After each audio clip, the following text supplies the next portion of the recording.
Hey everyone, it's Tori and welcome back to my channel, or welcome if you're new. For today's video, I'm sharing what I believe to be are the top 5 best weekly spreads for bullet journaling.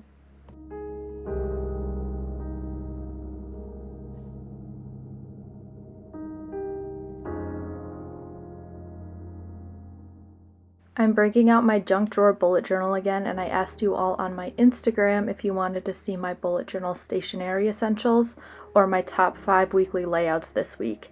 And the weeklies won, but my bullet journal essentials will definitely be coming soon, so please keep an eye out. I also wanted to mention really quick that I tried to keep the supplies and setups minimal, so basically if you have a fine liner or a pen and know how to make boxes, you can easily achieve all of these spreads.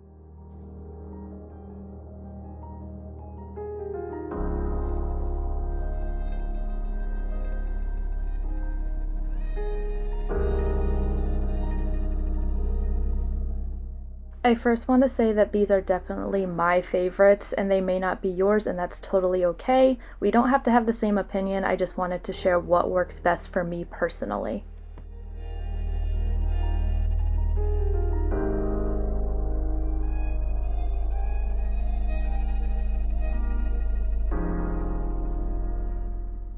My ideal weekly spreads have 3 things in common. Number 1, there's equal space for all 7 days of the week. Number 2, there's space for a weekly to-do list. And number 3, there's a mini calendar to reference the month at a glance. I definitely strive to have space for Saturday and Sunday to be separate, so I don't have to combine them into one weekend box because I always have tons to do on the weekends, and one box for 2 days just doesn't cut it for me. My first weekly spread is one of my most used, and I'm calling it boxes with wide to-do lists. And for all of these layouts, I will have box dimensions on the side in case you want to recreate them in your own bullet journal. And the reason I'm calling this one boxes with wide to-do list is because I have a similar layout with a long to-do list, and I also use that one very often, but I love this one in particular because I can break up the wide to-do list into 2 sections for schoolwork and regular tasks, so it's really nice to have that flexibility.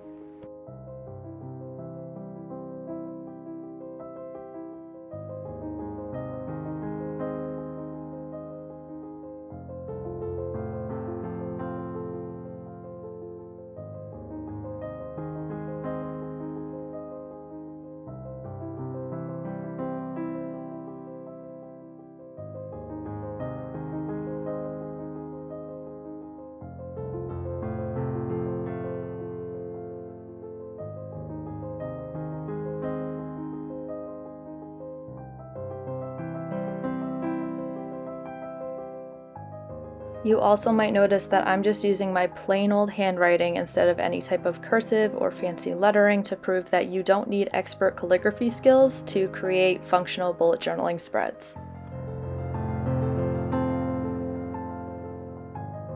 So you can totally leave your spread like this. I think it looks great and it's super minimal, but if you do want to jazz it up a little bit, I'm going to show you how to add a little bit of color, but still keep it really simple.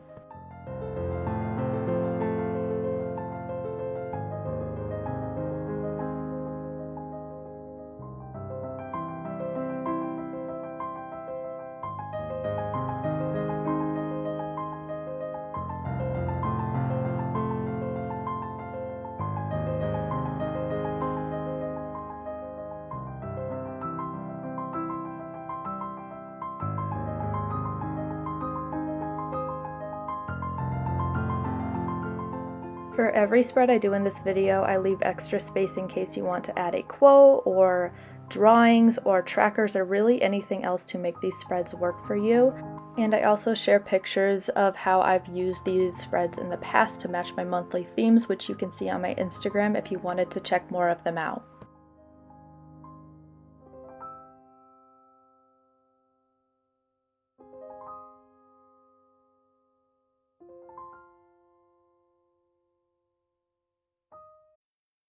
Moving on to my second weekly spread, and I'm calling it horizontal with doodle space because there is extra space in the center to add your own drawings or really anything you want. I really wanted to have a variety of setups because I know everyone's different and some people prefer horizontal layouts and others like vertical layouts, so I'm hoping there's something for everyone in this video. And by the way, I always say it, but if you do recreate any of my spreads, please tag me on Instagram, or you can even DM me a picture if you don't want to post it. That would completely make my day.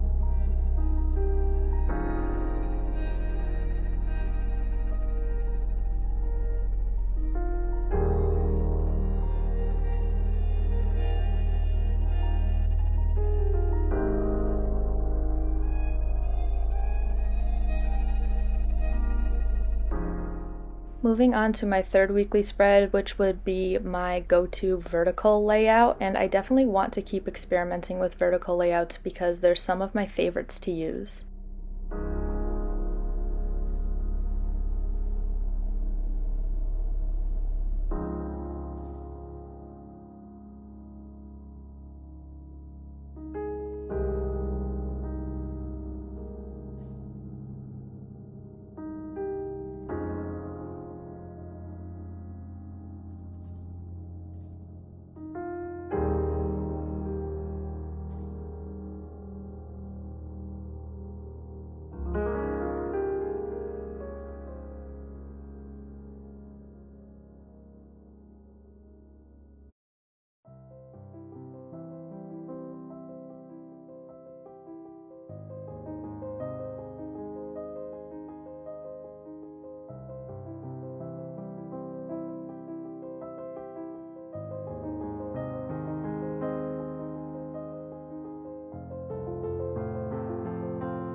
Next up is my fourth weekly spread, and this is the one I was talking about earlier, which is boxes with long to-do list. So it's similar to my first weekly spread because the day box dimensions are the same, but the to-do list is longer and narrower.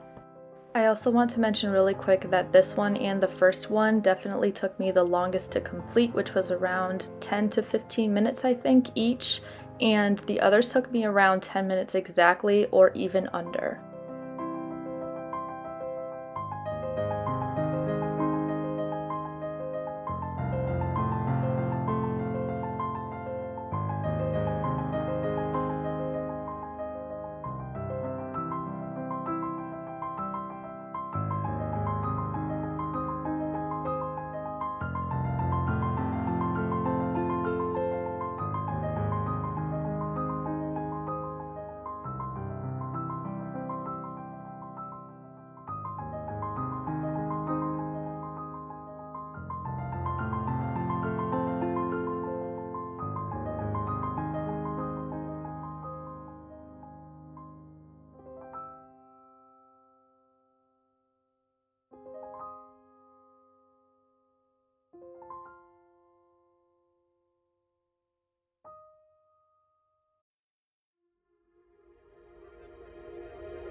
Here's the last spread in my top 5 weeklies, and it's horizontal again, but centered around bordering it with washi tape.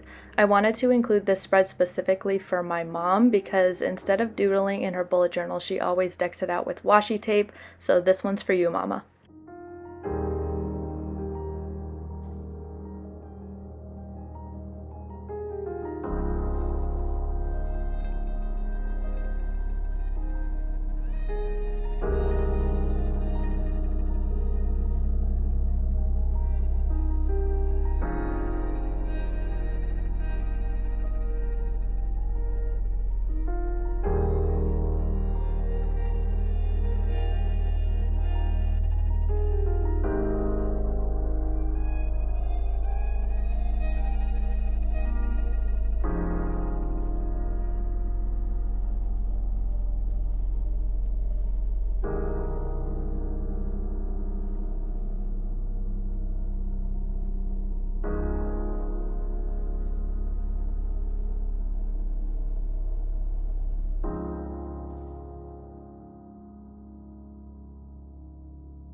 Surprise! I wanted to include one more that's a new weekly spread for me, and definitely for those of you who saw my first 5 and thought, those are a little boring, I already do those in my journal and I want to try something else, so here's something that's definitely more abstract but still achievable.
We are now making our way into the final flip through, and please comment down below in my pinned comment what your favorite weekly spread from this video was.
I hope you all enjoyed this video and found it super helpful and gained inspiration for your own bullet journal. If you did, please give it a thumbs up and don't forget to subscribe while you're here. Also, don't forget to check out my bullet journal Instagram at Creative Minds Coffee Grinds for more bullet journal content like this. Thank you so much for watching, and I will see you in the next one. Bye!